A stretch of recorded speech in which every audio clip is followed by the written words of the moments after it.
The dusty village square fell silent as three black luxury SUVs rolled to a stop beside the old market well. A tall man stepped out, dressed in an elegant dark suit.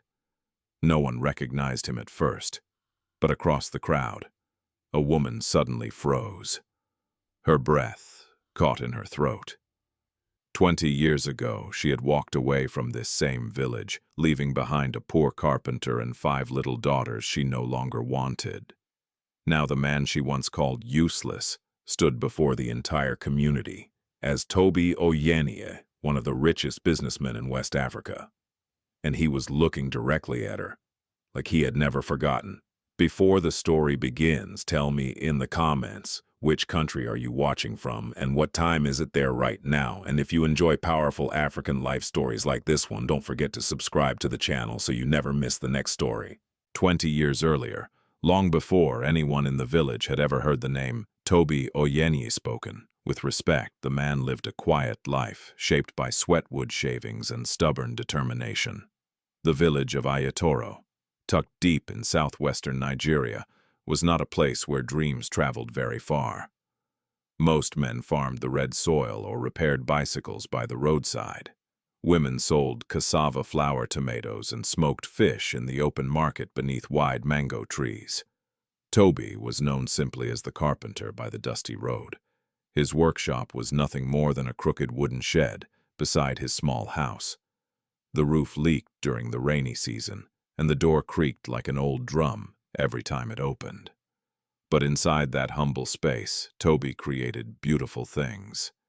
Chairs with smooth curved arms, tables polished so carefully they reflected the afternoon sunlight, cradles strong enough to hold generations of sleeping babies. People often said Tobi's hands were blessed. Unfortunately, blessings did not always pay school fees. Every evening when the sun dipped behind the palm trees and the village goats began wandering home, Tobi walked back from his workshop carrying the smell of sawdust on his clothes. And every evening the same 5 voices ran toward him. Daddy little Titi, the youngest, always reached him first, her tiny feet slapping against the dirt yard as she leaped into his arms. Behind her came Folak, bright-eyed and cheerful, despite their poverty. Then, Abiola, quieter, watching everything carefully like someone much older than her age. Kemi followed, already showing signs of a stubborn spirit that would one day challenge the world. And finally came Yetunde, the eldest. At just 11 years old, she already carried the quiet seriousness of a second parent. They surrounded Tobi like a small storm of laughter. For a moment each day the weight of poverty lifted from his shoulders. But not everyone in the house shared that moment of peace. Inside the small cement block home, Bolanle Oyeniyi sat near the cooking fire, her face dimly lit by orange flames. She had once been known as one of the most beautiful women in Ayatoro. Tall, elegant, proud. When she married Tobi, many people said she could have done better. At the time, Bolanle had ignored them. Tobi was kind, hard-working, patient, and in the early years she believed love would be enough. But love, she had learned, did not silence the sound of hungry children at night. It did not replace torn school uniforms, and it did not stop the whispers of other women in the market. 5 daughters, one woman had murmured once loud enough for Bolanle to hear. Poor husband, poor future. Another woman laughed softly. If she had married a trader in Lagos instead, she would be riding in a car by now. The words had sunk into Bolanle's heart like thorns. Night after night she watched Tobi return home exhausted with barely enough money to buy rice. She watched their daughters share one small plate of food, and slowly, something inside her began to harden. That evening, Tobi entered the house with a tired smile. Bolanle, he said gently. I repaired Baba Oho's chairs today. He paid me 2,000 naira. He placed the money carefully on the wooden table. It was not much, but to him it felt like victory. Bolanle barely looked at it. 2,000 naira. It would barely buy cooking oil and gari for the week. Her jaw tightened. "Is this all?" she asked quietly. Tobi hesitated. "Yes, but tomorrow I may get another job. The school needs desks repaired." Bolanle let out a bitter laugh. "Tomorrow, tomorrow, tomorrow." Her voice carried years of frustration. "You have been saying tomorrow for 15 years, Tobi." The girls fell silent. Even little Titi stopped playing with the wooden spoon she had been using as a pretend doll. Tobi looked down. "I am trying," he said softly, but Bolanle's eyes were burning. "Trying," she snapped. "Trying does not feed 5 children." The room felt suddenly smaller. Yetunde stepped forward carefully. "Mama Daddy worked all day. Stay out of this." Bolanle cut her off. The girl froze. Tobi raised a hand gently. "It's okay, Yetunde." But Bolanle was no longer speaking only about money. Years of humiliation poured from her mouth like water from a broken dam. "Every day I go to the market and watch other women wearing fine clothes," she said. "They talk about Lagos, about businesses, about husbands who actually succeed." Her voice dropped into a painful whisper. "And then they look at me." No one spoke. Bolanle stared at the cracked walls of the house. "This is not the life I was meant to live." Tobi's chest tightened. He had heard this before, but tonight the words sounded different, harder, colder. "Bolanle," he said quietly, "things will change, I promise." But Bolanle shook her head slowly. "No, Tobi." Her eyes met his. "They won't." Outside, a motorcycle passed down the dirt road, its engine echoing across the quiet village. Inside the house, the air felt heavy. The girls watched their parents with wide eyes, sensing something they could not yet understand. Tobi forced a gentle smile and turned to his daughters. "Who is hungry?" 5 hands shot up instantly. The moment brought a small laugh from Folak, and even Kemi smiled slightly. Tobi moved to the cooking pot and began serving food. Small portions, carefully divided, making sure every child received something. As the girls ate, Yetunde noticed something. Their mother was not eating. Bolanle simply stared at the doorway. Her mind seemed far away, far beyond the dusty village, far beyond the small house, far beyond the life she believed had trapped her. In that moment, a quiet decision began forming inside her heart. A dangerous one, a decision that would soon break a family apart. A decision that would leave 5 daughters crying for their mother, and a decision that would unknowingly shape the destiny of Tobi Oyeniyi forever. But that night, the man who would one day become a billionaire did not yet know that the greatest storm of his life was already approaching his door. The first time Chief Adewale Balogun arrived in Ayatoro, the entire village noticed. It was a Wednesday afternoon, the kind when the air shimmered above the dusty road, and traders wiped sweat from their foreheads beneath faded umbrellas. The usual rhythm of village life, goats wandering between stalls, children chasing one another with sticks, women bargaining loudly over yams, suddenly paused when the sound of engines approached. 2 polished SUVs rolled slowly into the market square. Vehicles like that almost never appeared in Ayatoro. Men straightened their shirts. Women shaded their eyes. Even the old men sitting under the Iroko tree leaned forward to watch. The doors opened and several sharply dressed men stepped out first. Then Chief Adewale Balogun followed. He was in his late 50s, tall and broad-shouldered, wearing a crisp white agbada embroidered with gold thread. His wristwatch alone probably cost more than most homes in the village. He walked with the calm authority of a man used to being obeyed. The village headman hurried forward to greet him. "Chief Balogun, you are welcome to Ayatoro." The chief smiled politely. "I am considering investing in farmland in this region," he said. "Your land is very fertile." His voice was smooth and confident. While the men discussed land and business, the rest of the villagers watched with curiosity. And among those watching that afternoon was Tobi Oyeniyi. She stood beside her vegetable stall holding a basket of tomatoes she had hoped to sell before sunset. But her attention was no longer on the market. It was fixed on the wealthy stranger standing beneath the Iroko tree.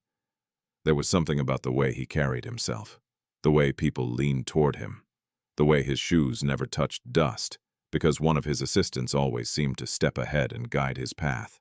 For a moment, Bolanle imagined what it might feel like to live in a world where money solved problems instead of creating them, where meals were never uncertain, where clothes were new, where people looked at you with admiration instead of pity.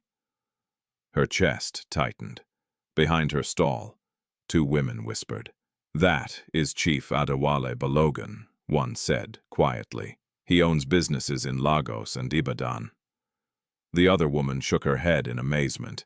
"They say he has more money than some banks."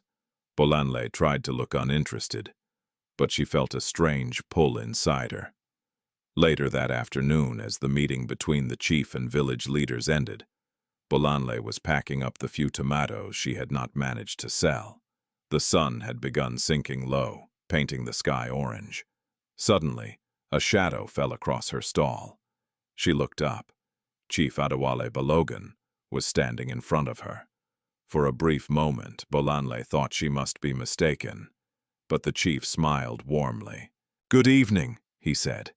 His voice was gentle now, less formal than before. "Are these tomatoes?" Fresh Bolanle quickly nodded. "Yes, sir." Her voice sounded smaller than she intended. He picked one up and inspected it. Very good quality. Without bargaining, he handed her a large bill. "Take the rest. I will need them." Bolanle stared at the money. It was more than she usually earned in 3 days. Her fingers trembled slightly as she accepted it. "Thank you, sir." The chief studied her for a moment. There was a quiet curiosity in his eyes.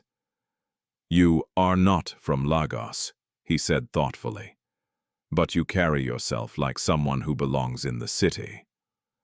The compliment struck Bolanle unexpectedly.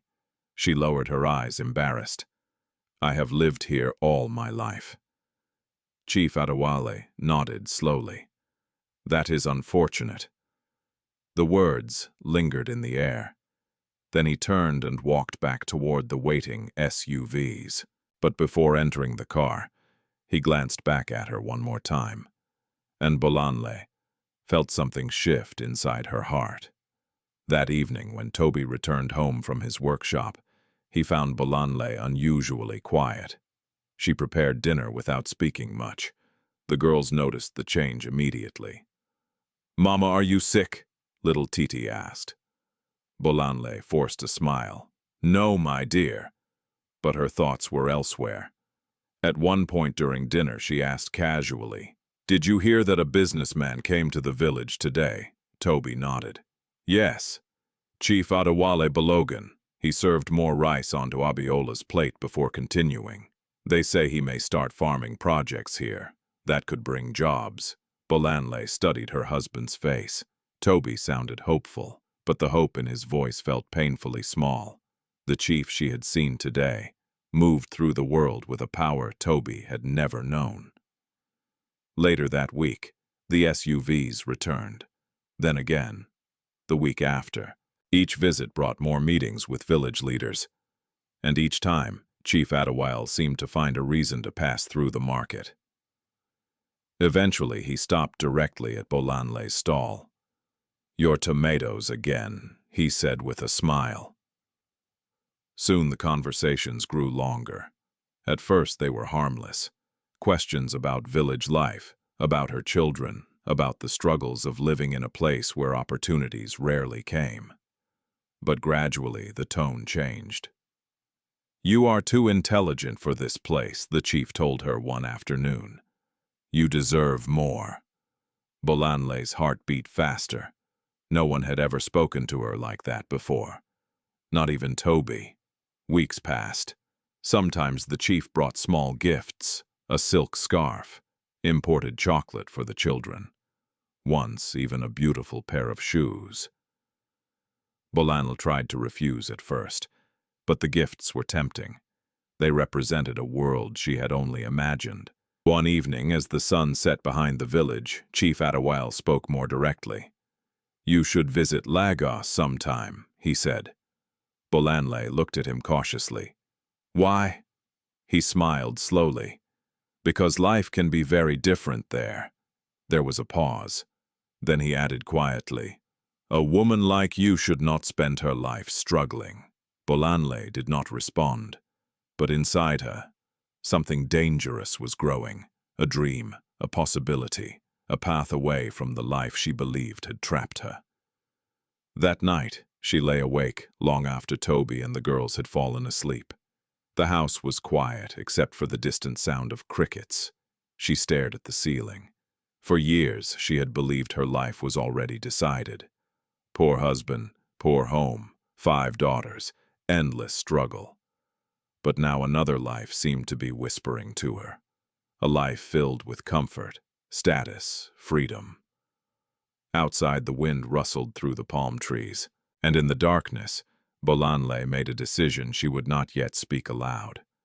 A decision that would soon change the lives of everyone in that small house. Because temptation had already opened the door. And soon, betrayal would walk through it. The morning Bolanle left began, like any other day in Ayatoro. The rooster crowed before sunrise. A thin mist hung above the red earth roads.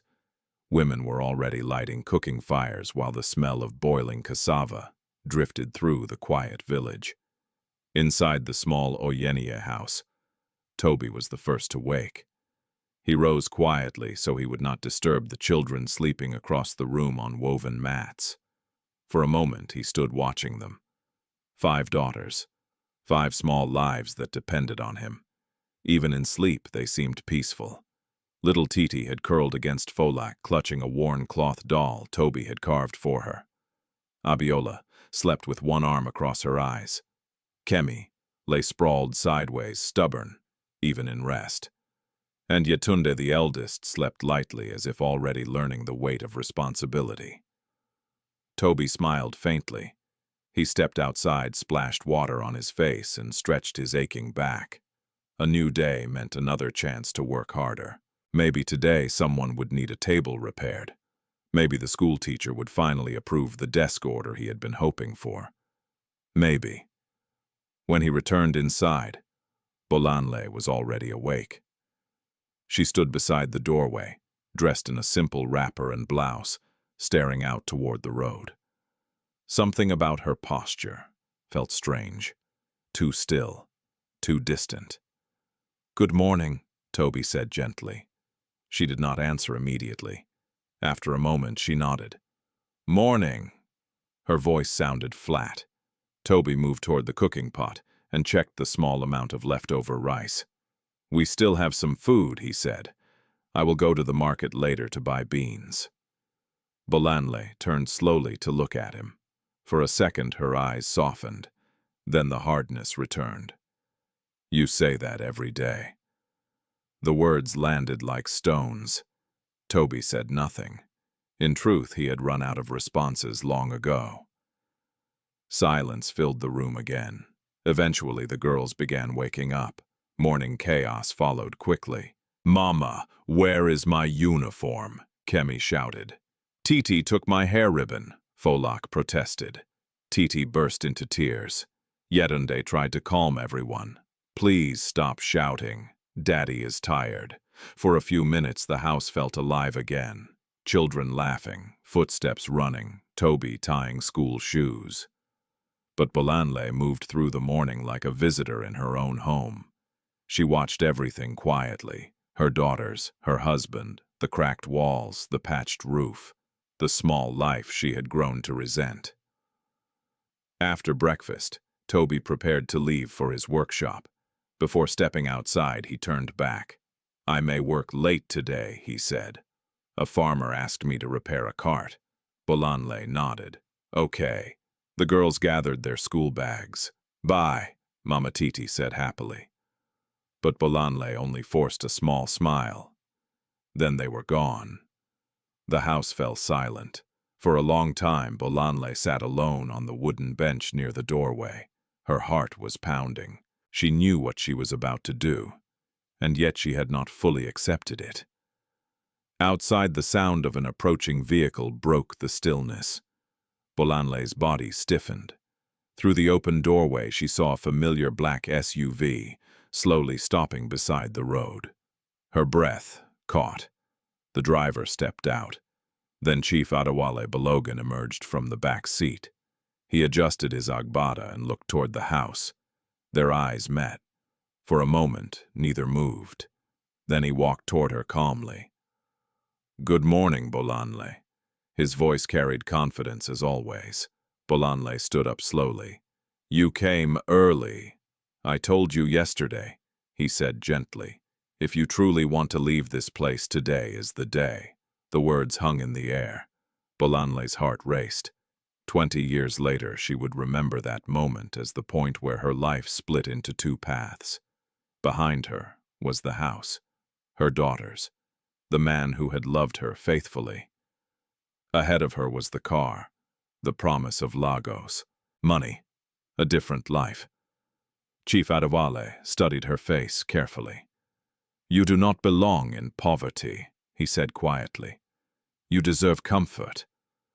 Bolanle looked back at the house. The silence inside felt heavy. She imagined the girls returning from school later that afternoon, calling for her, looking for her. For a brief moment, guilt stabbed through her chest. But then another thought rose louder. If she stayed, nothing would ever change. She would grow old in this same house, watching her daughters struggle, watching her husband fight a losing battle with poverty. Her jaw tightened. "I cannot live like this anymore," she whispered. Chief Adewale nodded slowly. "Then come with me." There was no dramatic farewell, no letter, no explanation. Bolanle stepped inside the house one last time. She looked around. The cracked walls, the wooden chairs Tobi had built, the small sleeping mats where her daughters lay each night. Her eyes paused briefly on the corner where Titi kept her toys. A flicker of emotion crossed her face, but she pushed it away. Then she walked back outside. Chief Adewale opened the car door. "Are you ready?" Bolanle hesitated only a second. Then she stepped into the SUV. The door closed with a quiet click. Moments later, the vehicle pulled away from the dusty road. By the time Tobi returned home that evening, the sun was already low in the sky. He carried a bundle of wood pieces under one arm. "Girls," he called cheerfully. No answer. The house felt strangely quiet. He set the wood down and stepped inside. Bolanle. Still nothing. Tobi frowned slightly. Perhaps she had gone to the market. He sat down to rest while waiting for the girls to return from school. Minutes passed. Then the front door burst open. Mama Titi shouted. The girls ran inside, but when they realized the house was empty, their excitement faded. "Daddy, where is Mama Folak?" asked. Tobi stood up slowly. "I thought she was here." Yedunde walked into the kitchen area. She searched carefully. Then she came back holding something. "Mama's bag is gone." The room went silent. Tobi's chest tightened. "No," he whispered. He stepped outside quickly, looking down the road. Nothing. No sign of Bolanle. Only the quiet evening wind moving through the village.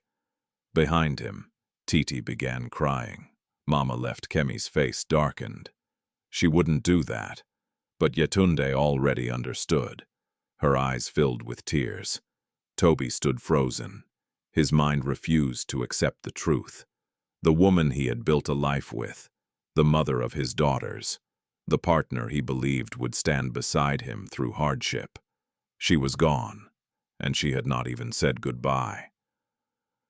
Inside the small house, 5 young girls began crying for their mother. Outside, the man who would one day become Tobi Oyeniyi, the billionaire, stood alone in the fading sunlight. At that moment, he did not know that this pain would become the fire that changed his entire destiny. All he knew was that his family had just been broken. The first night after Bolanle left felt longer than any night Tobi Oyeniyi had ever known. Darkness settled slowly over Ajatoro, swallowing the small village in quiet shadows. The usual sounds of evening neighbors chatting outside their homes, cooking pots clanging softly, distant laughter from the roadside, felt strangely distant. Inside the Oyeniyi house, the silence was heavy. 5 girls sat close together on the floor, their eyes swollen from crying. Little Titi had not stopped asking the same question. "Daddy, when will Mama come back?" Each time she asked, Tobi felt something tear deeper inside his chest. He knelt beside her and pulled her gently into his arms. Soon he whispered, but even as the word left his mouth, he knew it might not be true. Across the room, Kemi kicked angrily at the wall. "She won't come back," she said bitterly. "She left us." Yetunde quickly turned toward her. "Kemi, stop." But the anger had already burst out. "Why should I stop?" Kemi shouted. "She chose that rich man instead of us." Abiola lowered her head quietly. Folak wiped tears from her cheeks. Tobi raised a hand gently. "That is enough." His voice was calm but firm. The girls fell silent. For a moment, Tobi simply sat there trying to gather his thoughts. He had spent years believing he understood hardship, but nothing had prepared him for this. Finally, he spoke softly. "Your mother made a choice." The words felt painful to say, but we must not let that choice destroy us. Yetunde nodded slowly, though her eyes were still wet. "But Daddy, how will we manage?" That was the question Tobi had been asking himself since sunset. Before Bolanle left, life had already been difficult. Now it felt almost impossible. 5 daughters, 1 small income, a house full of heartbreak. But Tobi forced himself to breathe deeply. Then he stood up. First he said gently, "We eat dinner." The girls exchanged uncertain glances. "Mama usually cooks," Folak whispered. Tobi gave a small smile. "Well, tonight Daddy will cook." It was not a confident statement, but it was the only option. He walked to the kitchen area and lifted the cooking pot. Inside was a small amount of leftover rice, not enough for 6 people. He scratched his head. Cooking had never been his strength. Still, he refused to let his daughters go hungry. He searched the shelves carefully. Some dried gari, a handful of beans, a small onion. Tobi sighed. "Well," he muttered to himself, "this will have to work." The girls watched nervously as he began preparing the meal. Soon the kitchen filled with unfamiliar sounds. Metal spoons dropping, water spilling, the faint smell of something burning. Kemi wrinkled her nose. "Daddy, are you sure you know what you're doing?" Tobi laughed softly. "Not at all." Even Yetunde smiled a little. After several attempts, Tobi managed to serve small bowls of beans and rice. The food was slightly burnt. The beans were unevenly cooked, but none of the girls complained. They sat together and ate quietly. For the first time since morning, the house felt slightly warmer. After dinner, Tobi washed the dishes while the girls prepared for bed. He watched them from the corner of his eye. 5 small lives depending entirely on him. Fear crept into his mind. What if he failed them? But then Yetunde approached him. "Daddy." "Yes," she hesitated. "I will help you." "With what?" "With everything." Her voice was steady. "I can cook. I can help the younger ones with homework. I can wake up early to fetch water." Tobi stared at her. She was only 11, but in that moment she looked much older. He knelt down so their eyes were level. "You are still a child, Yetunde." "But we are your family," she replied softly. Tobi's throat tightened. He placed a hand gently on her head. "Thank you." The next morning, Ayatoro woke up to gossip. News traveled fast in small villages. By sunrise, almost everyone knew that Tobi Oyeniyi had run away with Chief Adewale. Women whispered near the well. Men shook their heads beneath the iroko tree. Some people felt sympathy. Others were less kind. That man could not even keep his wife, one villager muttered. 5 daughters and no mother, another said. What kind of home will that be? Tobi heard the whispers as he walked toward his workshop, but he kept his head down. He had no energy to defend himself. Inside the small wooden shed, he picked up a hammer and stared at the unfinished chair in front of him. For a moment his hands trembled.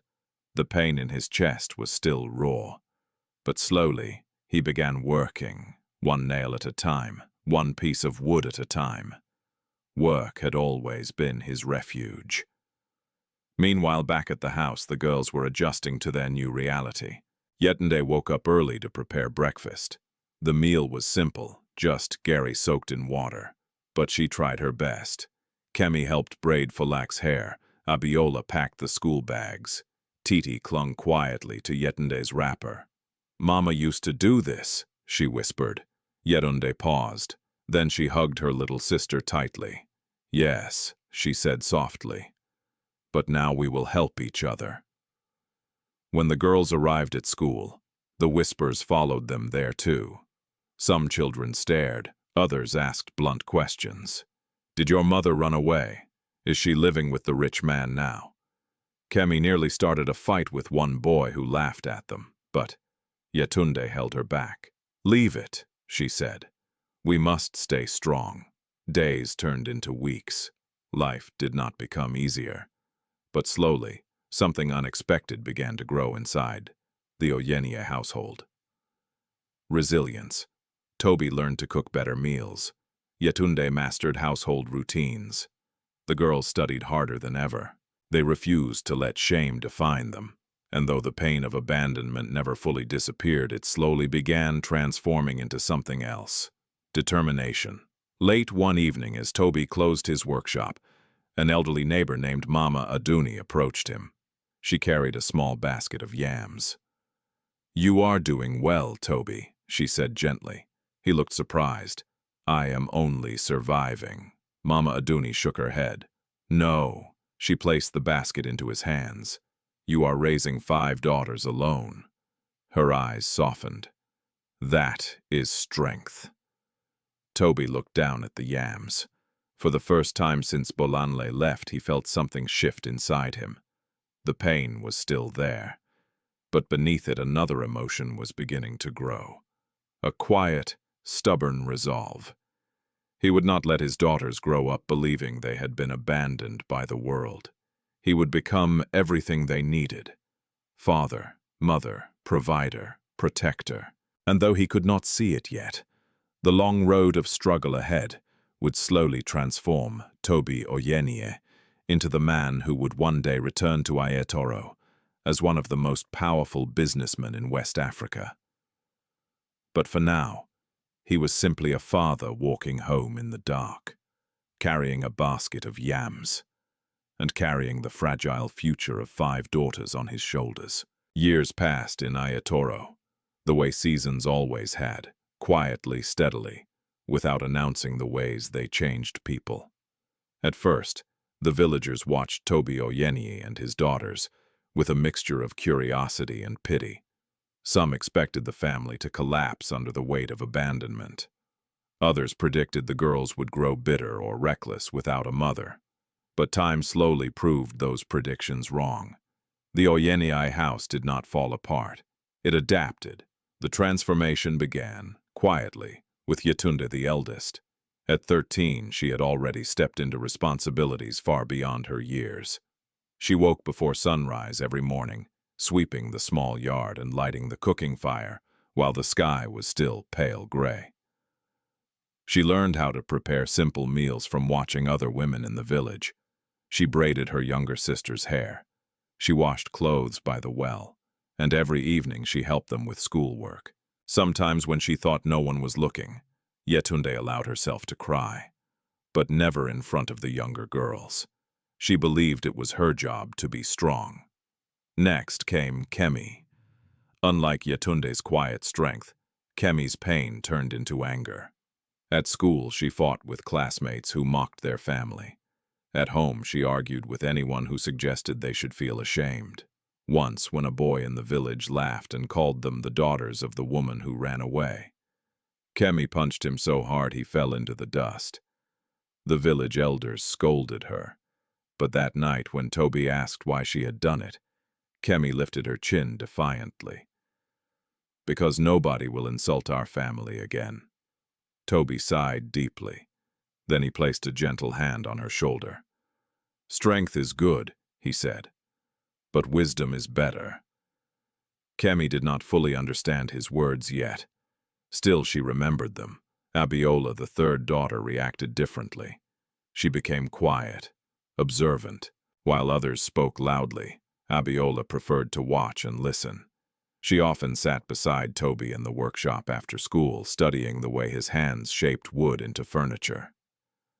"How do you know where to cut?" she asked once. Tobi smiled softly. "You listen to the wood. The wood talks in a way." Abiola liked that answer. Sometimes she helped sand the chairs he made. The work gave her peace. Then there was Folak, whose heart seemed too soft for the cruelty of the world. Even after her mother left, Folak continued asking questions about her. "Do you think Mama misses us?" she asked one evening. Tobi paused before answering. "I hope she does." Folak nodded slowly. Instead of anger, she carried longing. She was the one who still waved at every passing car, wondering if one day her mother might return. Finally, there was Titi, the youngest. At the time, Bolanle left, Titi had been barely 4 years old. Her memories were blurred. Sometimes she asked innocent questions that broke everyone's hearts. Did Mama have a different house? Why did she go to Lagos without us? Will she come for my birthday? As the years passed, those questions slowly faded. In their place came something quieter. Acceptance. Through it all, Tobi worked harder than anyone. His workshop became his second home. The small wooden shed beside the road slowly filled with better tools, most of them second-hand. Some repaired with his own ingenuity. Every chair he built carried the same careful craftsmanship. Every table was sanded smooth until his hands were blistered. Word began spreading beyond Ayatoro. "Tobi the carpenter does excellent work," people said in nearby villages. Small orders turned into larger ones. School benches, church pews, market stalls. But the money remained modest. Raising 5 daughters was never cheap. School fees arrived like relentless storms. Uniforms wore out. Books needed replacing. Still, Tobi refused to pull the girls out of school. Education will open doors, he told them. Doors that poverty cannot close. One afternoon, when Yetunde was nearly 16, she approached Tobi with a worried look. "Daddy," she said quietly, "the school says I must pay exam fees next month." Tobi nodded slowly. He had expected this. How much, she told him. The amount was not enormous, but it was still more than he currently had. Yetunde looked down. "If it is too much, I can wait another year." Tobi immediately shook his head. "No, but Daddy, you will take your exams." His voice carried quiet determination. That night, after the girls had gone to sleep, Tobi returned to his workshop with a lantern. He worked until dawn. The next morning, he carried 3 newly finished tables to the market and sold them at a lower price than usual. The exam fees were paid. Moments like that defined their life. Sacrifice after sacrifice. But something else was growing too. Respect. Even the villagers who had once whispered about Bolanle's departure began seeing the family differently. "Tobi is a good father," people said. "Those girls are disciplined. They work hard." One evening, as the girls sat studying under a kerosene lamp, Mama Aduni, the elderly neighbor who often watched over them, visited again. She sat on the wooden bench outside and called Tobi over.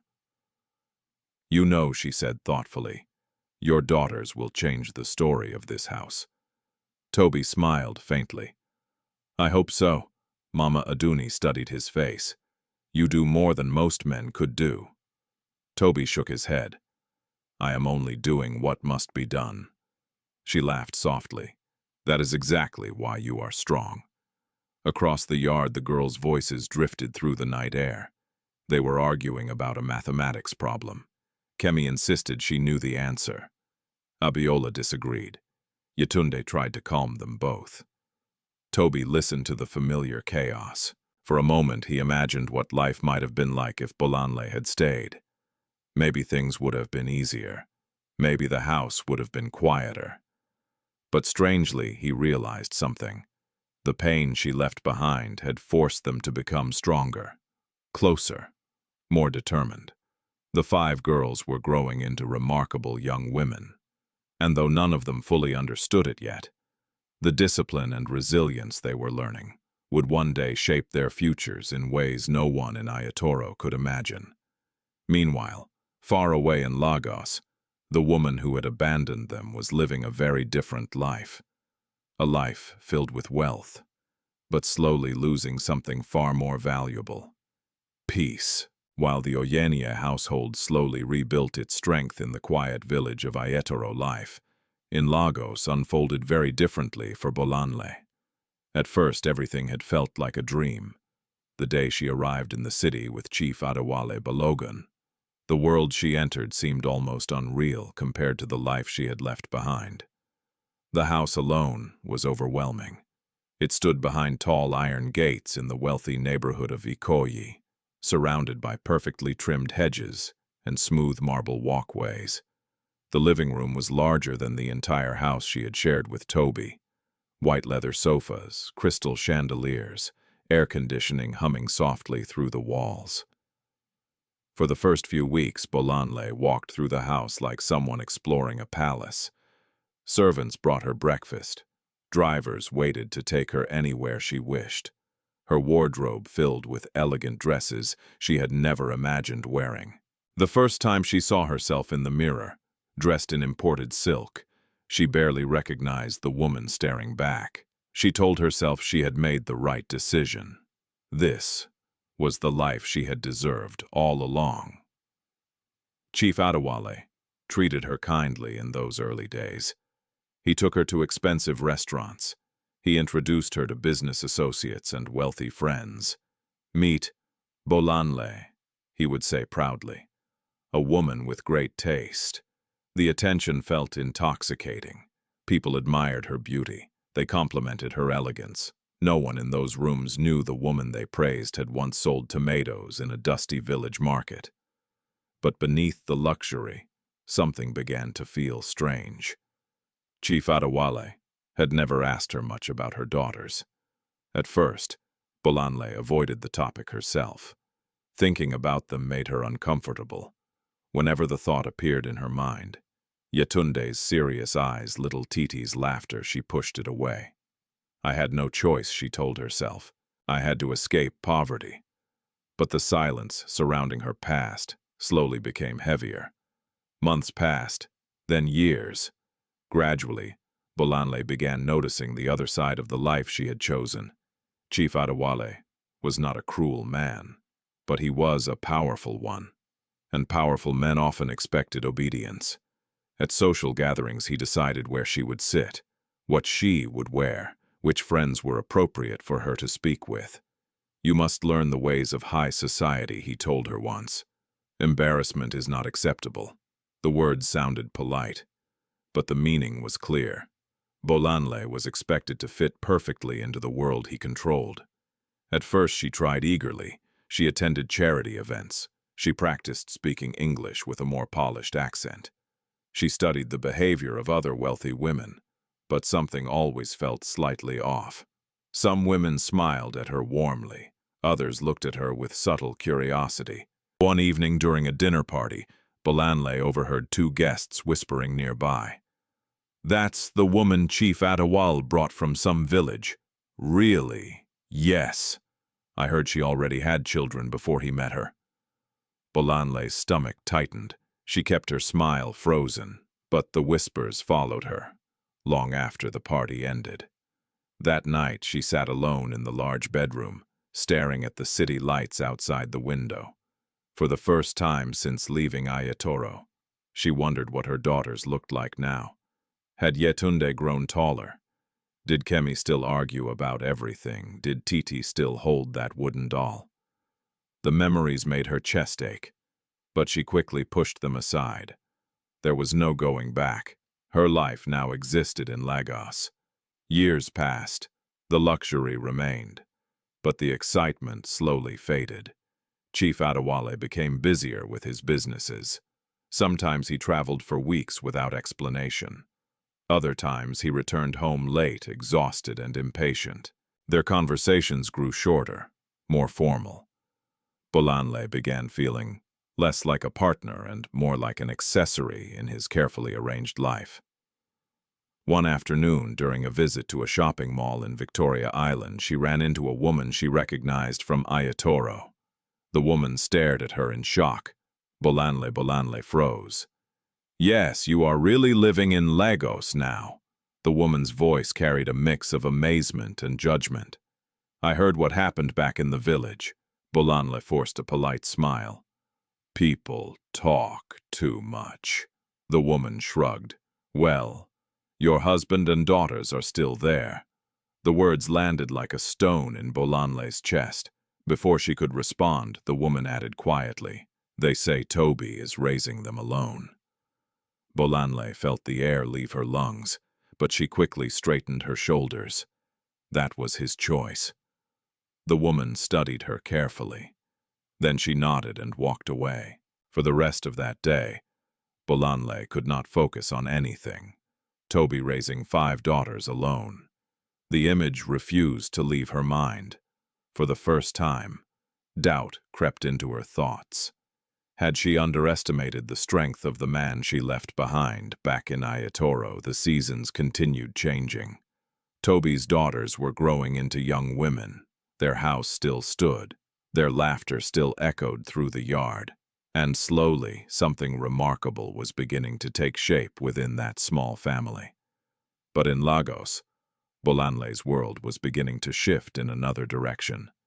The power and wealth she had chased so desperately were revealing their hidden cost. One evening, as she waited alone at the long dining table, the silence of the mansion felt heavier than the poverty she once fled. She had traded one life for another, but she had not yet realized something important. The life she left behind had been built on love. The life she chose was built on something far more fragile, and time would soon expose the difference. By the time Yetunde turned 17, the rhythm of the Oyeniyi household had become something almost legendary in Ayatoro. People often spoke about the family with a mix of admiration and disbelief. "How is that man managing 5 daughters alone?" some villagers would ask. Others simply shook their heads. Tobi Oyeniyi is not an ordinary man. But even strength had limits, and there were many nights when Tobi sat alone in his workshop, long after the lantern flame had grown weak, calculating numbers in the dust with a piece of charcoal. School fees, food, clothes, repairing the leaking roof. No matter how hard he worked, the numbers rarely balanced. Still, he refused to give up. One particular afternoon during the dry season, the heat in Ayatoro felt almost unbearable. The air shimmered above the red earth road, and even the goats had retreated into patches of shade. Tobi was inside his workshop, repairing an old classroom bench from the village school. His shirt clung to his back with sweat and wood dust covered his hands. Suddenly, the sound of a vehicle approached. That alone was unusual. Very few cars came down the narrow road beside his workshop. Tobi paused and looked up. A white pickup truck rolled slowly to a stop nearby. Painted across its door was the logo of an organization he did not recognize. The driver's door opened. A woman stepped out. She looked to be in her early 40s with confident posture and neatly braided hair pulled into a bun. She wore a light linen suit and carried a leather folder under her arm. Her presence immediately felt different from most visitors who passed through Toro. She looked around the workshop with interest. "Good afternoon," she said. Tobi quickly wiped his hands on a cloth. "Good afternoon, madam." She walked closer to the half-finished bench. "You are the carpenter here." "Yes." She ran her fingers along the smooth wood surface. "This is excellent craftsmanship." Tobi nodded modestly. "Thank you. My name is Madam Akosua Mensah," she said. "I work with the Ghanaian Education Foundation. We are renovating several rural schools in this region." Tobi listened carefully. She gestured toward the bench. "The headmaster told me you repaired most of the furniture in this school." "Yes," Tobi replied. Madam Mensah looked around the workshop again. It was small, simple, but the quality of the work scattered across the floor told a different story. "Well," she said thoughtfully, "I need someone reliable to repair about 40 classroom desks." Tobi's heart skipped. 40 desks! That was more work than he usually received in months. "I can do it," he said quickly. Madam Mensah smiled slightly. "I believe you can." She opened her folder and showed him a simple contract. The payment amount made Tobi blink in surprise. It was more money than he had expected. "Madam," he said cautiously, "this is a large job for a small workshop." She nodded. "I know." Then she looked him directly in the eye. "But sometimes small workshops do the best work." For a moment, Tobi felt something unfamiliar stir inside him. Opportunity. He signed the contract carefully. "Thank you for trusting me." Madam Mensah closed the folder. "You have 2 months to complete the desks." She paused. "And if the work is good, I may have more contracts for you in Lagos." The word Lagos made Tobi hesitate. That city carried complicated memories, but he quickly pushed the thought aside. "This opportunity means a lot to me," he said. Madam Mensah smiled again. I could see that. Before leaving, she glanced at the wooden toys sitting on a shelf near the workshop wall. Small carved animals, a doll, a miniature rocking horse. "You made those, too?" she asked. Tobi nodded. "For my daughters." Madam Mensah looked impressed. "You are a talented man, Mr. Oyeniyi." Then she walked back to the truck. As the vehicle disappeared down the road, Tobi stood still for several seconds. 40 desks, a chance to work with an international foundation, possibly even contracts in Lagos. For the first time in years, the future looked slightly larger than the village boundaries. That evening, when he returned home, the girls immediately noticed something different. "Daddy is smiling!" Folake exclaimed. "That means something good happened," Kemi said suspiciously. Tobi sat down and told them about the contract. The reaction was instant. 40 desks, Abiola repeated in amazement. "That is a lot of wood," Yetunde added thoughtfully. Little Titi clapped her hands. "Does that mean we will eat chicken this week?" Everyone laughed. Even Tobi. "Yes," he said. "Maybe we will." But the contract also meant something else. Long hours, extra work, more responsibility. The entire family quickly understood.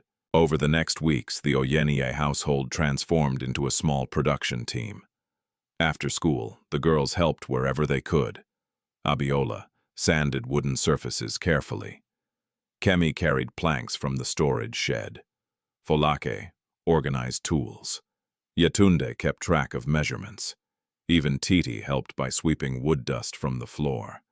At night, they worked under lantern light, sometimes until their eyes grew tired. But no one complained. They knew this opportunity could change everything. Meanwhile, Madam Mensah visited the workshop several times to inspect the progress. Each time she looked more impressed. "You run this place like a small factory," she joked once. Tobi laughed softly. "My daughters are the managers." The final delivery day arrived faster than expected. 40 desks stood lined up neatly outside the workshop, each one polished and strong.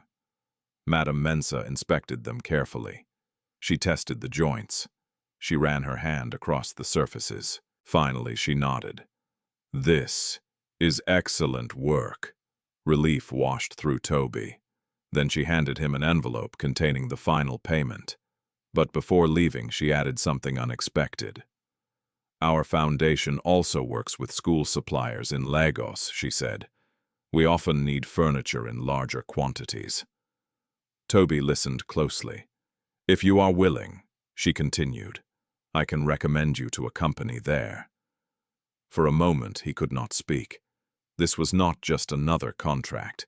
It was a doorway that might lead far beyond Ayatoro. That night, as Tobi sat outside his house under the stars, he thought about the long road ahead. He had no idea how difficult the next stage would be. He did not yet know about the betrayals, risks, and struggles waiting in the city. But one thing was certain. The life that began in that small, dusty workshop was starting to grow into something much bigger. And the name Tobi Oyeniyi would soon begin, traveling far beyond the boundaries of Ayatoro. The contract from Madame Akosua Mensa changed more than Tobi Oyeniyi expected. At first, it only meant extra work, but within weeks it also brought attention.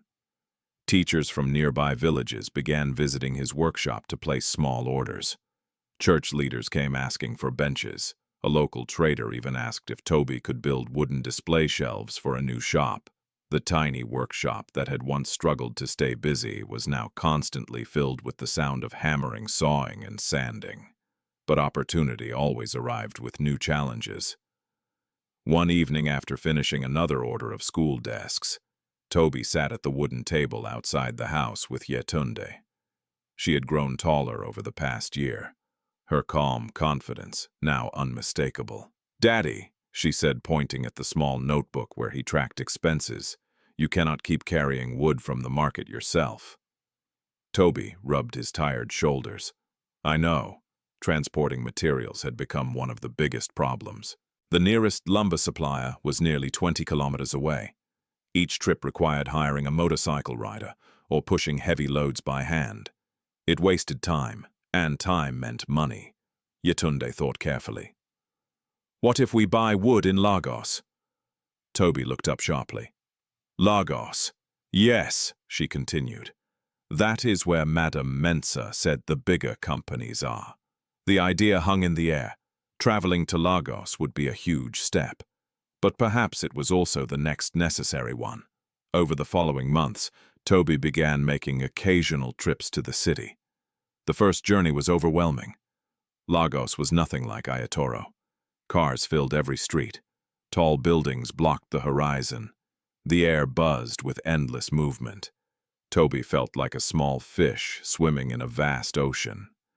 But he reminded himself why he was there. For his daughters, for their future. Madame Mensa had arranged a meeting with a furniture distributor named Kunle Akinwale. Kunle was a businessman in his mid-30s with quick eyes and an even quicker voice. "You are the carpenter from Ayatoro?" Kunle asked skeptically during their first meeting. "Yes." Kunle examined the sample chair Tobi had brought. He turned it upside down, studying the joints. Then he sat on it and leaned back. The wood held perfectly.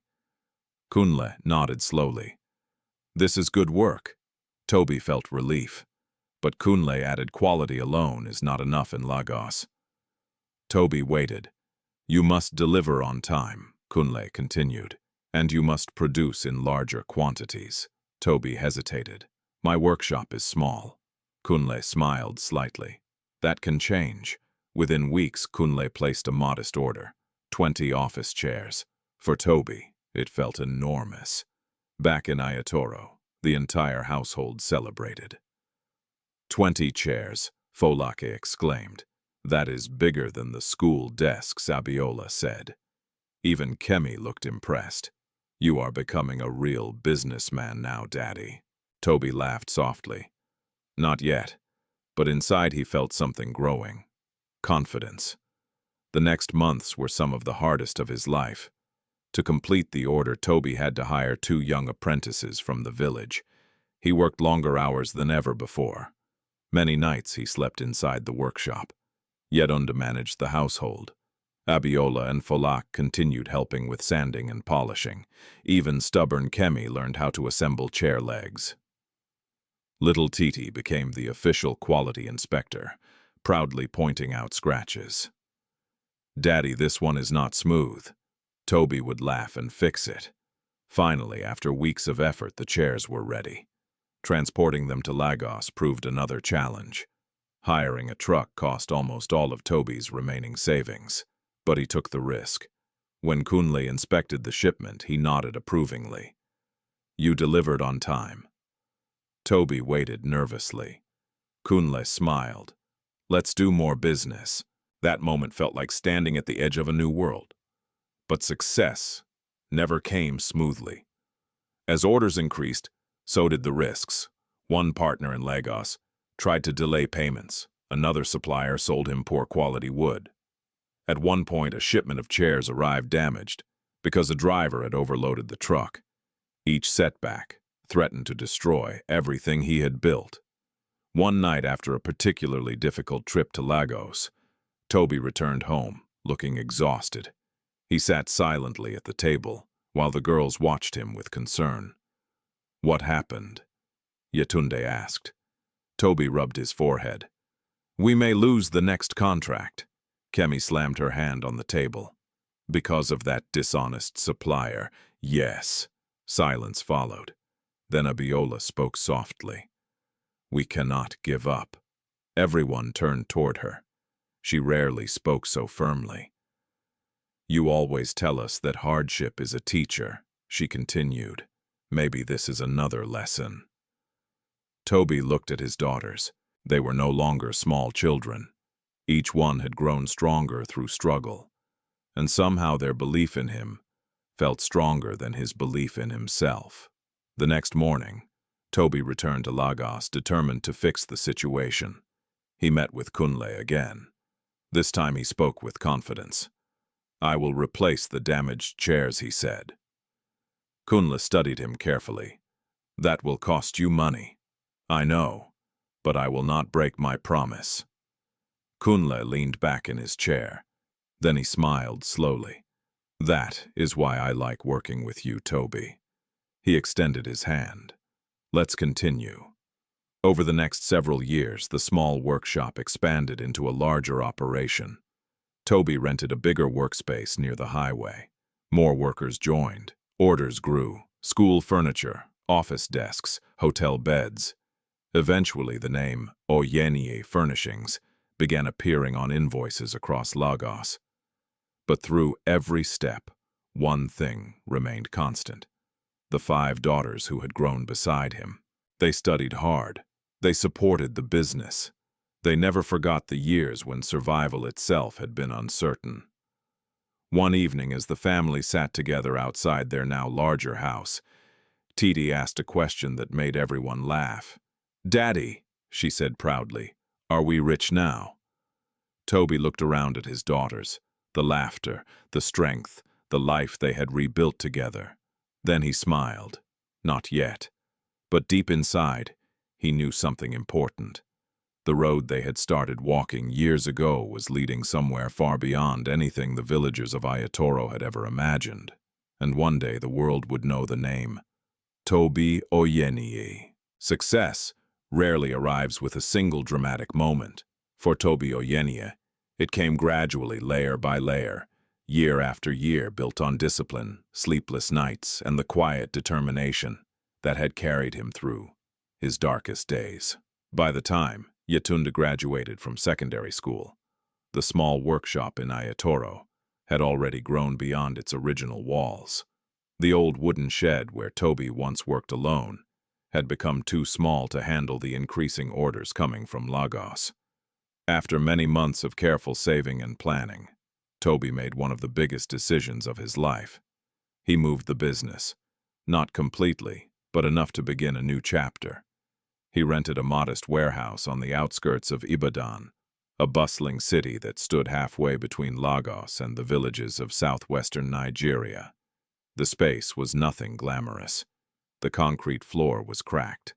The roof rattled when heavy rain fell. But to Tobi, it looked like possibility.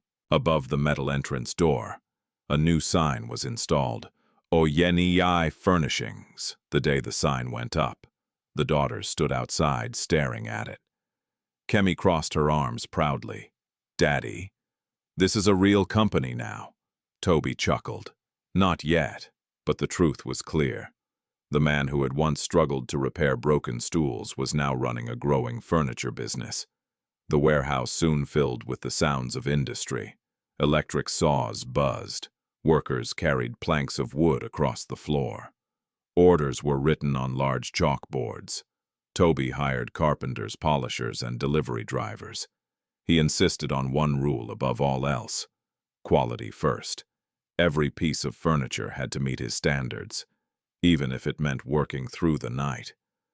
Meanwhile, his daughters were growing into remarkable young women. Yetunde, now in university studying business administration, had become Tobi's unofficial advisor. Whenever she returned home during holidays, she studied the company records carefully. "You need better accounting systems," she told him one evening. Tobi laughed. "I survived with a notebook and pencil for 20 years. "Yes," Yetunde replied, "but now the company is bigger than that." Within weeks, she helped him organize financial records and introduce simple bookkeeping software. Kemi, who had always been bold and outspoken, chose a very different path. She studied law. Her fierce sense of justice had never faded since childhood. "I want to defend people who are cheated by powerful companies," she said. Tobi smiled proudly. "You will be very good at that." Abiola, the quiet observer, followed her father's footsteps. She studied industrial design, fascinated by furniture structure and manufacturing techniques.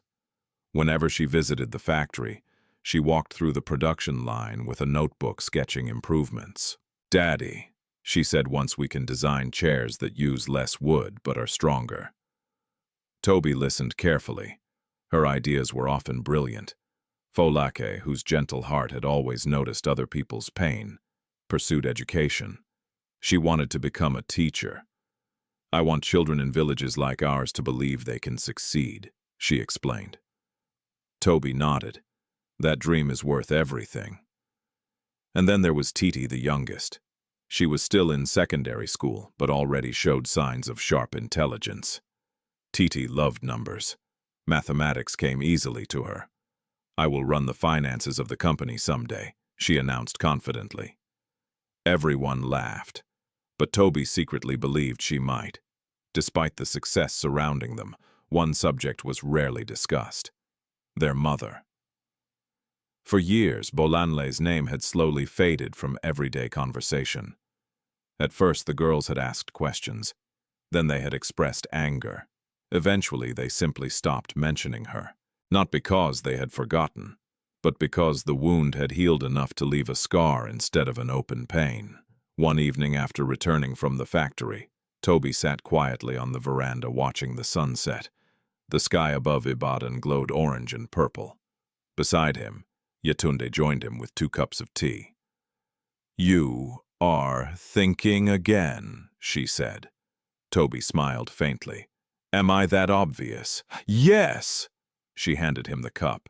"You're thinking about how far we've come." He nodded slowly. "When your mother left, I thought everything was finished." Yetunde looked at the horizon, but it wasn't. "No," Tobi agreed. "In a strange way, that moment forced us to become stronger." The evening breeze carried the distant sounds of the city. Cars, voices, music from a nearby shop. For a long moment, neither of them spoke. Then Yetunde asked quietly, "Do you ever wonder what happened to her?" Tobi paused. The question had lived silently inside him for years. "I used to," he said, and now he looked down at his tea. "Now I only hope she found what she was looking for." Yetunde nodded thoughtfully. "I hope so too. Far away in Lagos. Life had continued changing for Bolanle as well. The luxurious world she had once entered with excitement had slowly begun to shift. Chief Adewale Balogun had grown older. His business empire remained powerful, but new challenges were emerging. And Bolanle was beginning to realize something she had not understood 20 years earlier. Wealth could build grand houses, but it could not erase the past. And sometimes the past waited patiently years or even decades before returning to face the people who tried to leave it behind. Back in Ibadan, Tobi stood and stretched his arms. Tomorrow would be another long day at the factory. Orders were increasing, contracts were growing. Soon, Oyeniyi Furnishings would begin supplying furniture for major construction projects across Nigeria. The journey from poverty to success had taken many years, but it was far from finished. And somewhere deep in the future, a moment was slowly approaching. A moment when the past and the present would collide in a way none of them could yet imagine. Time has a strange way of humbling people. For many years, Bolanle had believed she had escaped the life that once suffocated her. The city had given her everything she thought she wanted: comfort, status, expensive clothes, and the admiration that came with standing beside a powerful man. But life in Lagos had not remained frozen in that early dream. Years passed, and slowly things began to change. At first the changes were small. Chief Adewale Balogun, once energetic and constantly surrounded by business partners, began slowing down. His once booming voice became quieter. Meetings grew shorter. Long trips became rare. Age had finally caught up with him. His children from previous marriages, sons and daughters who had always lived abroad or in other cities, began appearing more frequently in Lagos. They were polite to Bolanle, but only on the surface. She quickly realized something important. In their eyes, she was not family. She was simply the woman their father had taken from a village many years earlier. The unspoken distance between them grew stronger over time. One afternoon, during a large family gathering in the Balogun mansion, Bolanle overheard one of the sons speaking quietly to a relative. "We must start organizing the business structures," the man said. "The company cannot remain scattered like this when Baba eventually retires." The relative nodded. "And what about her?" he asked, glancing briefly toward Bolanle across the room. The son shrugged. "She has no legal claim to anything." The words were spoken calmly, but they struck Bolanle like cold water. That evening she sat alone in the large living room, long after the guests had left. The marble floor reflected the dim chandelier light. For the first time in many years, the house felt unfamiliar. Not like home, more like a temporary shelter. Days later, Chief Adewale called her into his private office. He looked tired, older. His once powerful presence seemed slightly diminished. "Bolanle," he said slowly, "the company is entering a complicated phase." She listened carefully. "My children want to restructure many things," he continued. "They believe it will make the business stronger for the future." Bolanle nodded politely. "What does that mean for us?" The chief paused. "For you, it means you must prepare for certain changes."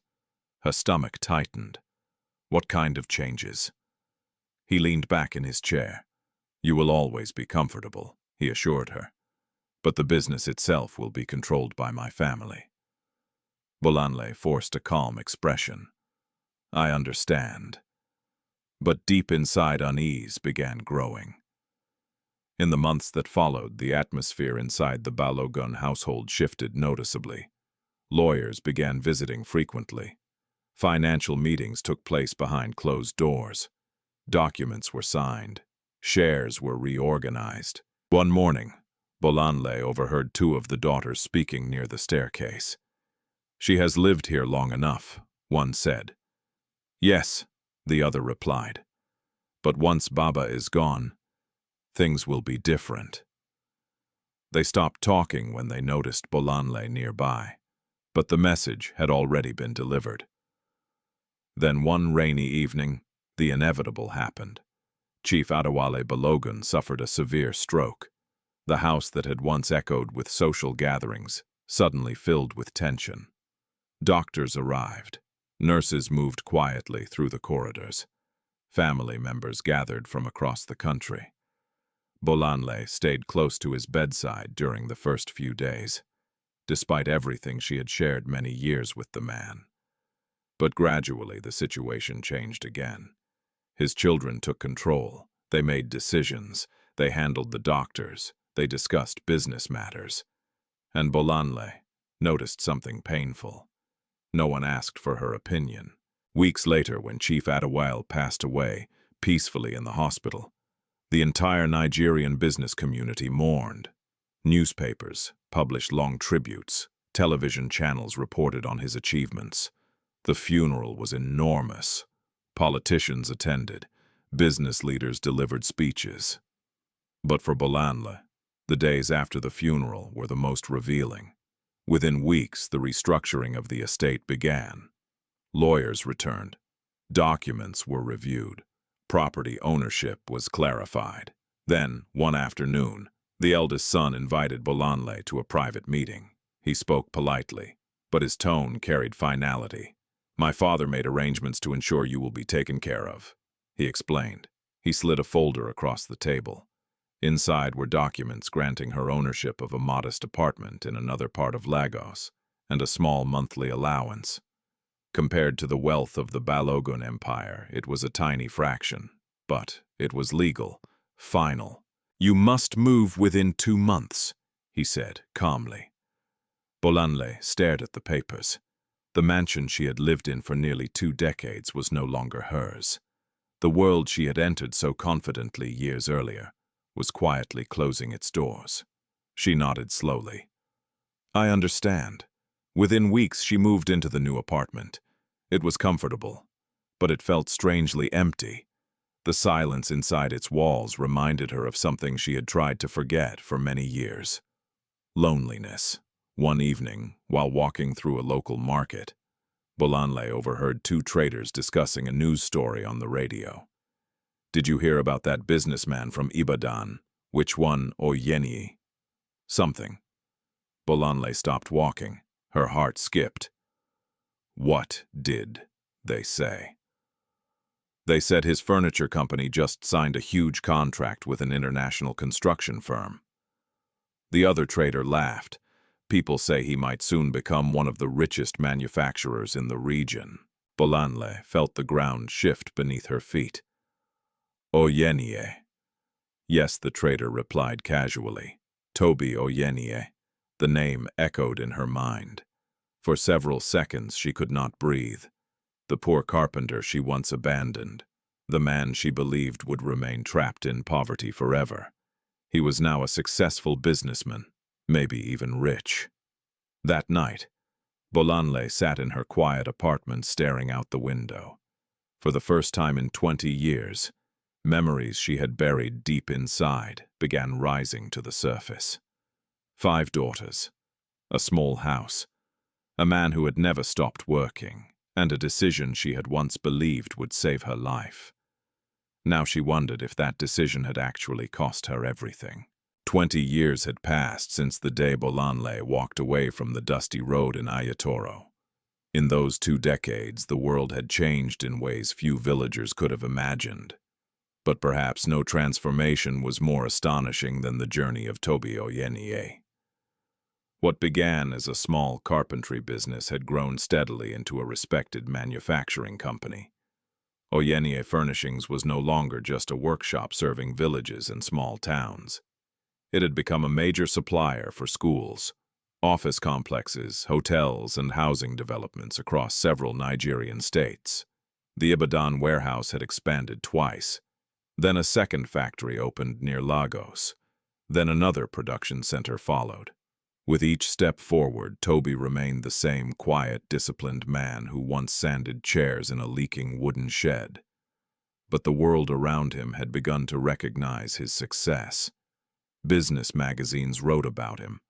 Construction companies competed for his furniture contracts. And more importantly to Tobi, his daughters were building remarkable futures of their own.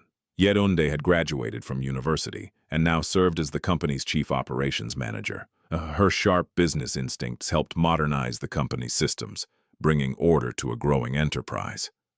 Kemi, now a practicing lawyer in Lagos, had built a reputation for defending small businesses and workers against corporate exploitation. Her courtroom confidence reminded everyone of the fiery child she once was. Abiola had joined the company as a lead designer, introducing modern furniture styles that attracted large international clients. Folak had become a teacher in a rural secondary school, determined to inspire students who grew up in circumstances similar to her own childhood. And Titi, the youngest, had recently begun studying finance at university, already preparing to help manage the family company's expanding investments. Together they formed something rare, not just a successful family, but a family forged through hardship.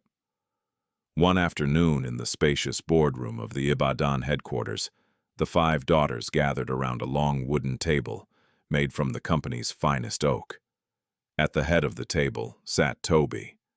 His hair now carried streaks of gray, but his eyes remained steady and thoughtful. Spread across the table were architectural drawings, large-scale plans, documents with government seals. Titi leaned forward excitedly. "Daddy, this project is huge." Tobi nodded. "Yes."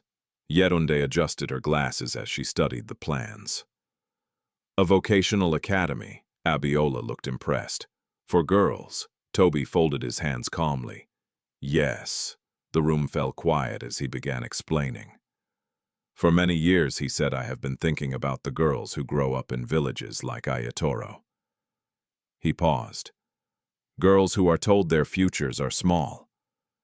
Folak's eyes softened. "That was us." Tobi nodded. "Yes." He pointed to the blueprints.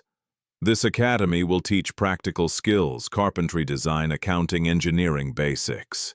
Kemi smiled slowly. "You want to build opportunity." "Exactly," Tobi replied. Then he added something that surprised them. "And I want to build it in Ayatoro." The daughters exchanged glances. For a moment, no one spoke. Returning to the village carried complicated memories. Finally, Yetunde asked quietly, "Are you sure you want to go back there?" Tobi leaned back in his chair. "For many years I avoided it," he admitted. "But the past should not remain a wound forever." He looked around the table at the 5 women his daughters had become. "That village watched us struggle." He smiled faintly. "Now it will watch what we have built." The academy project quickly gained attention. Government officials praised the idea. International education organizations offered partnerships. News articles began referring to the project as the Oyeniyi Girls Academy Initiative. Construction planning began immediately. Architects visited Ayatoro to survey the land. Engineers studied soil conditions. Villagers watched the preparations with curiosity. Many had heard rumors about Tobi's success, but few fully understood how far he had risen. One evening, the village headman gathered several elders beneath the old Iroko tree. "They say he is returning soon," one man said. "With many vehicles," another added, "and important guests." The headman nodded thoughtfully. "Then we must prepare to welcome him properly." Meanwhile in Lagos, Bolanle was also hearing the same news. It arrived unexpectedly. She was sitting inside a small roadside cafe sipping tea while listening to a radio broadcast. The announcer's voice crackled through the speakers. "Prominent Nigerian businessman, Tobi Oyeniyi, has announced plans to build a major vocational academy for girls in his home village of Ayatoro." Bolanle froze. Her teacup remained halfway to her lips. "The project is expected to bring significant educational opportunities to rural communities." She could barely hear the rest. The words echoed in her mind. Tobi Oyeniyi, her former husband, the poor carpenter she once left behind. He was returning to the village, and now the entire country seemed to know his name. That evening, she searched online news articles about him. Photographs appeared on the screen. Tobi standing beside government officials. Tobi shaking hands with international partners. Tobi speaking at business conferences. And in one photograph, he stood beside 5 elegant women, her daughters, older now, confident, successful. Bolanle stared at the screen for a long time. She barely recognized them. Yetunde's serious expression reminded her of the little girl who once helped cook breakfast. Kemi's fierce posture looked exactly the same as when she used to argue in the village yard. Abiola's thoughtful eyes had not changed. Folak's gentle smile still carried warmth. And Titi had grown into a young woman who looked strikingly like the child Bolanle had once carried in her arms. A deep ache spread through Bolanle's chest. For 20 years, she had tried to bury those memories. Now they had returned all at once. A few days later, another announcement came. The official groundbreaking ceremony for Oyeniyi Girls' Academy would take place in Ayatoro. Government leaders, media reporters, business partners, and the entire village would attend. As Bolanle listened to the news, a thought slowly formed in her mind. A dangerous one. For 2 decades, she had lived with the consequences of her decision. But now fate was bringing the past back to the very place where everything began. And for the first time in 20 years, Bolanle wondered if she might see Tobi Oyeniyi again. The morning of the groundbreaking ceremony arrived with a level of excitement Ayatoro had never experienced before. Long before sunrise, villagers were already awake. Women swept the dusty roads leading to the central square. Young men arranged rows of plastic chairs beneath colorful canopies. Musicians tested drums and talking drums that would welcome the arriving guests. Even the old market stalls had been decorated with small flags. For the first time in living memory, Ayatoro was preparing to receive national attention. Word had spread for weeks. A billionaire businessman was returning to his hometown, but the older villagers knew something more. They remembered the man before the wealth. They remembered the carpenter with 5 daughters. They remembered the humiliation he endured when his wife left him. And now the same man was coming back, not in shame, but in triumph. Near the entrance to the village headman, Chief Oladipo, stood beside several elders watching the dusty road that led from the highway. "We must welcome him with respect," the chief said. "He has honored this village." An elder nodded slowly. "He has honored it more than we honored him years ago." Their conversation carried a quiet understanding. 20 years earlier, many villagers had whispered cruel things about Tobi's situation. Now they prepared to celebrate him. Shortly after 10 in the morning, the sound of approaching engines rolled across the road. At first it was distant, then louder. A convoy of black SUVs appeared over the hill, their polished surfaces reflecting the bright sunlight. The crowd gasped. Children ran closer to the roadside. "Look, there are so many cars," drums began beating. The convoy slowed as it entered the village square. One by one, the vehicles stopped. Security staff stepped out first, scanning the area calmly. Then the rear door of the first SUV opened. A tall man stepped out. He wore a perfectly tailored dark blue agbada, embroidered with subtle silver patterns. His posture was calm, confident, but his eyes carried the quiet humility that had always defined him. Tobi Oyeniyi had returned to Ayatoro. For a moment, the crowd fell silent. Many villagers stared in disbelief. The man standing before them looked powerful, successful. Yet beneath the elegance, those who had known him long ago still recognized the same face. Then applause erupted. Drums beat louder. Women ululated in celebration. Chief Oladipo stepped forward with open arms. "Welcome home, Tobi Oyeniyi." Tobi bowed respectfully. "Thank you, Chief." But the surprises were not finished. The doors of the other SUVs opened. One by one, 5 women stepped out. Each carried the confidence of someone who had built her own path in the world. Yetunde, elegant and composed. Kemi, sharp-eyed and strong. Abiola, thoughtful and observant. Folak, warm and gentle. And Titi, the youngest, bright with youthful ambition. The villagers murmured in amazement. "Those are his daughters. They have become incredible women." The girls looked around the village they once called home. The dusty road. The old mango tree near the well. The small school building where they had studied. Memories rushed back. Folak smiled softly. "It looks smaller than I remember." Kemi laughed. "Everything looks smaller when you grow stronger." Meanwhile, across the square, another figure stood quietly at the edge of the crowd. Bolanle. She had arrived earlier that morning. At first she considered staying hidden, but curiosity and something deeper had pulled her closer to the ceremony. Now she stood among the villagers who once knew her. Some recognized her, others whispered, "She came back after all these years." But Bolanle barely heard them. Her attention was fixed entirely on the man standing in the center of the square. Tobi, the poor carpenter she once believed would never escape poverty. Now he stood surrounded by government officials and respected business leaders. The transformation was almost impossible to comprehend. But what shocked her even more were the daughters.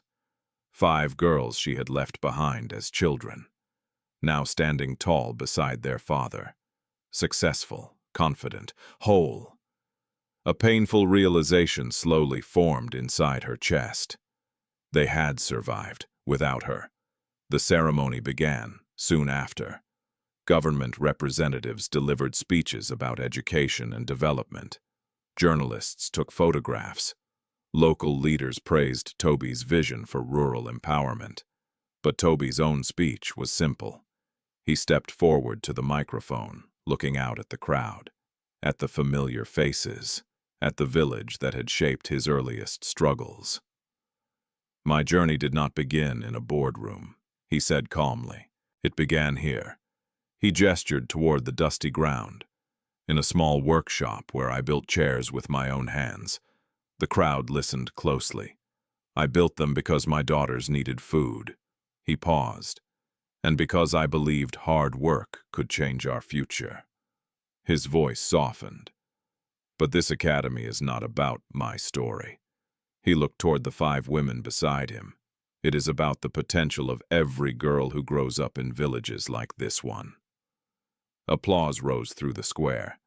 But as the ceremony ended and people began mingling, another moment, quietly, approached. Bolanle had not moved. Her heart pounded. For 20 years she had lived with the memory of the decision she made. Now the consequences of that decision stood directly in front of her. At one point, Tobi turned slightly while speaking with a government official, and their eyes met. Across the crowd, across 20 years of distance, time seemed to freeze. Tobi's expression did not change dramatically, but he recognized her instantly. Bolanle felt her breath catch. The man she once abandoned, the father of her daughters, the person she had tried to leave behind forever, now stood before her as one of the most powerful businessmen in West Africa. Neither spoke, neither moved.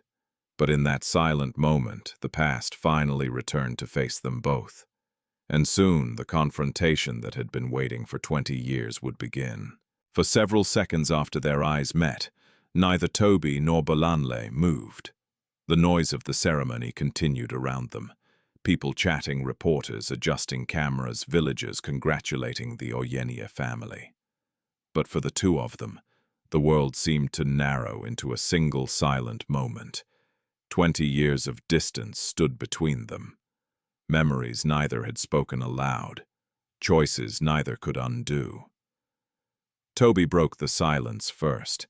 He turned politely to the government official beside him and finished the conversation calmly. Then he excused himself with a quiet nod. Slowly he began walking toward the edge of the crowd, toward the woman who had once been his wife. People nearby noticed the shift. A few villagers followed the direction of his gaze and quickly understood what was happening. Whispers spread like wind through dry grass. "That is Bolanle." She came back after all these years. The 5 daughters also noticed. Kemi was the first to recognize the figure standing near the mango tree. Her body stiffened. "No," she muttered. Yetunde followed her gaze. Then Abiola, Folake, Titi. A long silence passed between the sisters. Finally, Kemi spoke again, her voice tight. "She has the courage to come here." Yetunde gently touched her arm. "Stay calm." But calm was not the first emotion flooding through them. Each daughter carried her own version of the past that now stood in front of them wearing a faded dress and nervous expression. Meanwhile, Bolanle watched Tobi walking toward her. Every step he took made her heart beat faster. The last time she had stood this close to him, he had been a struggling carpenter with dust on his clothes. Now he carried the quiet authority of a man respected across the country. Yet something about him had not changed. The same steady eyes, the same calm presence. He stopped a few steps away from her. For a moment, neither spoke. Then Tobi said simply, "Bolanle." Her name sounded unfamiliar on his lips after so many years. She lowered her gaze. "Tobi!" The crowd around them pretended not to watch, but everyone was listening. Bolanle's voice trembled slightly. "I did not know if you would want to see me." Tobi studied her face carefully. Time had changed her. The confidence she once carried seemed replaced by something quieter. Weariness. Regret. "I did not expect to see you here," he said honestly. She nodded slowly. "I heard about the academy." Another silence followed. Finally, Bolanle spoke again. "I came because there are things I need to say." Before Tobi could respond, footsteps approached behind him. The daughters had joined him. The air instantly grew heavier. Bolanle looked up and saw them clearly for the first time in 20 years. 5 women, her daughters, but strangers. Tears filled her eyes. "Yetunde," she whispered. Yetunde stood still, her expression controlled, but distant. "Kemi." Kemi's jaw tightened. "Abiola." Abiola looked at the ground. "Folak." Folak's eyes glistened. "Titi." Titi shifted uncomfortably, unsure what to feel. For a moment, Bolanle simply stared at them. "You have all grown so beautiful." Kemi's voice cut through the moment. "Don't." Everyone turned toward her. Her eyes burned with anger that had waited years to be spoken. "You don't get to stand here and talk like that," Yetunde whispered softly. "Kemi." But Kemi continued. "Where were you when Daddy was working all night to pay our school fees?" Her voice grew sharper. "Where were you when people laughed at us in school?" Bolanle flinched. Kemi stepped closer.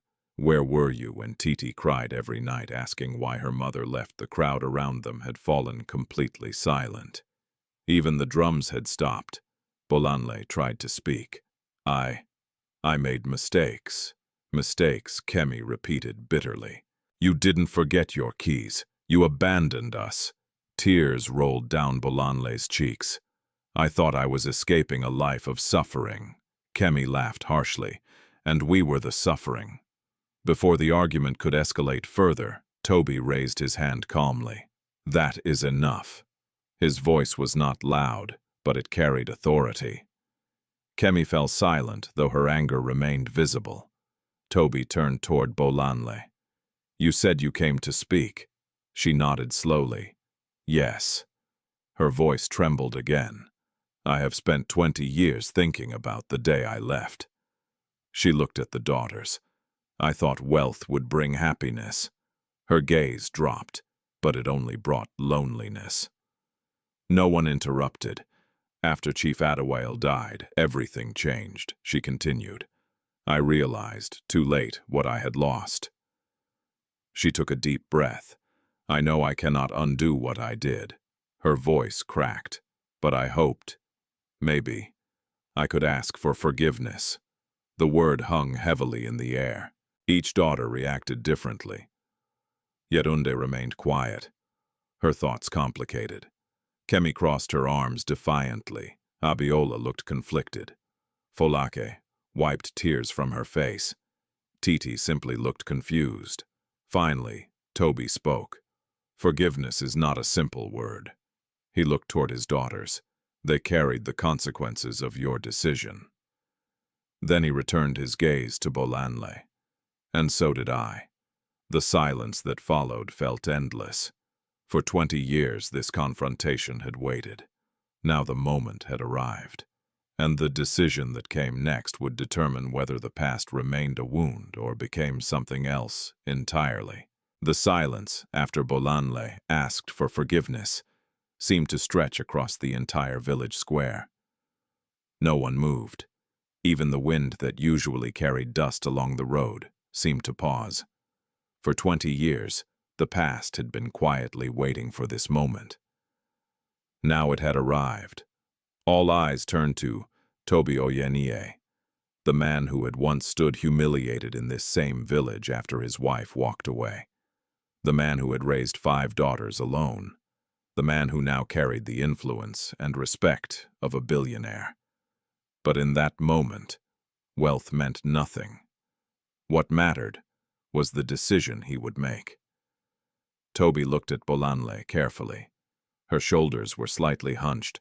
The confidence that once pushed her to leave Ayatoro had disappeared. In its place stood a woman shaped by years of regret. Then he turned toward his daughters. Each of them carried a different expression. Yetunde looked thoughtful. Kemi still burned with anger. Abiola seemed torn between compassion and pain. Folak was openly crying, and Titi, the youngest, simply looked lost. Tobi understood something important in that moment. This decision was not only about him. It belonged to all of them. He took a slow breath. Then he spoke. For many years he said calmly, I asked myself a question. The crowd leaned closer to hear. Why did this happen to us? His voice remained steady. I believed the answer was that life had been unfair. He paused, but time taught me something else. Tobi looked toward the half-built academy site behind the ceremony stage. The hardest moments in our lives often become the moments that shape our future. He turned back to Bolanle. When you left, our home was broken. The words were simple, but they carried deep truth. Our daughters suffered. He glanced briefly at Kemi. And I suffered too. Bolanle lowered her head further, but something else happened. Tobi continued. We became stronger. His daughters exchanged glances. Tobi gestured toward them proudly. These 5 women standing beside me are the greatest success of my life. Folak wiped her eyes again. Titi smiled faintly. Kemi's expression softened slightly, though her arms remained crossed. Then Tobi faced Bolanle again. You asked for forgiveness. Bolanle nodded slowly. Yes. He studied her face for several seconds. Then he spoke words no one expected. I forgave you many years ago. A ripple of surprise moved through the crowd. Even the daughters looked shocked. Kemi frowned. You did? Tobi nodded gently. Yes. He placed a hand on her shoulder. Because anger is a heavy burden. He looked back at Bolanle. Carrying it for 20 years would have destroyed me. Bolanle's eyes filled with tears. Then, does that mean? Tobi raised his hand slightly, but his next words were careful. Forgiveness does not erase consequences. The crowd grew quiet again. You left this family when it needed you most. He continued, that cannot be undone. Bolanle nodded slowly. I understand. Tobi's voice remained calm but firm. You cannot return as the mother these daughters needed. Kemi exhaled sharply in relief. Yetunde lowered her head thoughtfully. Abiola and Folake remained silent. But Tobi was not finished. However, he said quietly, "You are still a human being." He glanced toward the academy construction site again. "This school is being built for girls who feel abandoned." Then he looked directly at Bolanle. "Perhaps you understand that pain better than most people now." Bolanle blinked, confused. "What do you mean?" Tobi folded his hands. "If you truly wish to make peace with the past, there is a way." The daughters listened carefully. "You can work with the academy." Bolanle stared at him in disbelief. "Work here?" "Yes." Folak spoke softly for the first time, "Helping girls who faced the same struggles we did." Abiola nodded slowly. That could mean something. Kemi looked skeptical, but even she did not object immediately. Tobi continued, "This is not about restoring the past." He looked at Bolanle firmly. "That chapter is closed." She nodded again. "I understand. But if you wish to do something meaningful with the rest of your life," he said, "you can help others avoid the mistakes we all suffered from." Bolanle's tears flowed freely now. "I never expected such kindness." Tobi shook his head slightly. "This is not kindness." He looked around the village. "It is wisdom." He turned back to the daughters. "What do you think?" The sisters looked at each other. Yetunde spoke first. "I believe people can change." Abiola added quietly, "And helping others could bring healing." Folak nodded. "Yes." All eyes turned to Kemi. She remained silent for several seconds. Finally, she sighed. "I still don't trust her." Bolanle did not argue. "But if Daddy believes this is the right path." Kemi shrugged slightly. "Then I will try." Last came Titi. She looked at Bolanle carefully. Then she said softly, "I don't really remember you." The words cut deeper than anger. "But maybe we can start as strangers." Bolanle nodded slowly. "That would be more than I deserve." The tension in the square slowly dissolved. The confrontation that could have ended in bitterness instead ended in something quieter. Closure. The ceremony resumed shortly afterward. Reporters captured photographs of Tobi and his daughter standing proudly before the construction site. The sign behind them read, "Oyeniyi Girls Academy," a place where young girls would learn skills, gain confidence, and build futures stronger than the circumstances they were born into.